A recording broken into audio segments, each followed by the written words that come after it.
pero la idea no es hablar de ningún vástago en particular, sino hablar de principios. Y ustedes saben que la cirugía de revisión de cadera es una cirugía creciente en su frecuencia, que encuentra diversas etiologías que fueron cambiando desde cuando empezamos a la actualidad, con aumento y disminución de la incidencia proporcional de algunas de las etiologías, pero en general se deben a aflojamiento mecánico, infección, a mala posición, a inestabilidad, a la ruptura, a osteólisis, a dolor en el muslo, a la fractura periprotésica, una de las etiologías que, como les decía, va creciendo en frecuencia, incompatibilidad de componentes cuando tenemos que revisar al otro, que en este caso sería el acetábulo, y no tenemos un fémur compatible con lo que tenemos que revisar, u otras de menor frecuencia. Y la verdad es que el objetivo cuando uno enfrenta una revisión es mejorar el dolor y la función, restaurar la anatomía, restaurar la biomecánica, asegurar una fijación protésica duradera y, si es posible, también mejorar el capital óseo, pero además la idea es hacerlo de la manera más rápida, segura, fácil y previsible posible. Y para eso, en el transcurso de la historia de la revisión protésica de cadera se han utilizado numerosas técnicas, empezando por arriba a la izquierda el tallo cementado con técnica convencional, tallos no cementados de fijación proximal, tallos no cementados de fijación distal, ya sean modulares o no, cónicos o cilíndricos. La técnica de utilización de cemento combinado con hueso esponjoso impactado, la técnica de aloprótesis y finalmente las prótesis tumorales o de resección ósea. Pero claramente desde que se empezó, la tendencia fue a la utilización de prótesis no cementadas de fijación diafisaria, ya sea cilíndricas como la que vemos aquí o cónicas como la que vemos ahora y que usamos, como les dije, desde hace más de 10 años.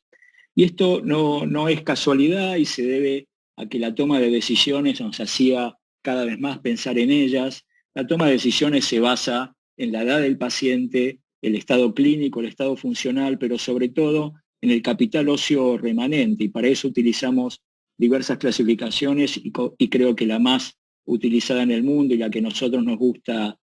usar es la clasificación de Paprosky. Y esta clasificación se basa en la evaluación de la metáfisis y ver si realmente aún ejerce soporte sobre una prótesis o no, fundamentalmente en la diáfisis, evaluando cuál es la longitud del istmo intacto, y vamos a ver que existe un número crucial que habla de 4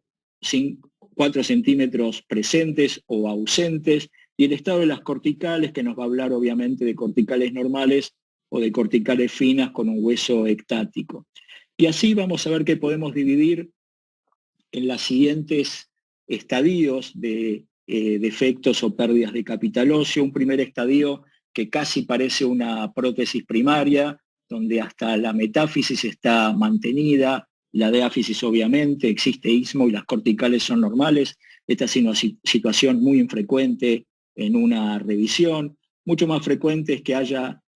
una categoría de tipo 2 de Paprosky, donde lo único afectado es la metáfisis, que ya no soporta una nueva prótesis, pero existe diáfisis, istmo y buenas corticales.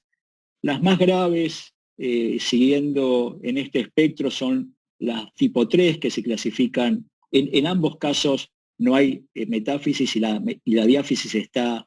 alterada, pero es muy importante y por eso se distingue entre tipo 3A y 3B, perdón, en tipo 3A y 3B, en que exista 4 centímetros de istmo para sostener un implante, y finalmente el tipo 4, donde existe pérdida de metáfisis, diáfisis, no hay istmo y las corticales son de mala calidad. Y Paprosky generó esta clasificación pensando fundamentalmente en ayudarnos en elegir el tratamiento. ¿Por qué? Porque clásicamente el tallo cilíndrico, que fuera el que él participara del diseño y que se usara durante varias décadas hasta que evolucionáramos hacia los tallos cónicos, era posible ser utilizado con eficiencia y con resultados previsibles hasta los tipos 3A. O sea, si había 4 o 5 centímetros de istmo, esta prótesis andaba bien. Si ya no teníamos 4 o 5 centímetros de istmo, esta prótesis se aflojaba en general por el mecanismo de subsidencia, que es el que da título a esta charla. Pero con los tallos cónicos encontramos posibilidades de resolver defectos aún en tipos 3B. Después vamos a ver cuál es el mínimo de istmo que necesitamos, pero por lo menos sabemos que con menos de 4 nos podemos animar a usar un tallo cónico, cuando con el tallo cilíndrico lo estábamos haciendo sin demasiada certidumbre. Y la verdad es que cada vez nos animamos más a usar el tallo cónico en los defectos tipo 4, y sobre esto podemos charlar más adelante.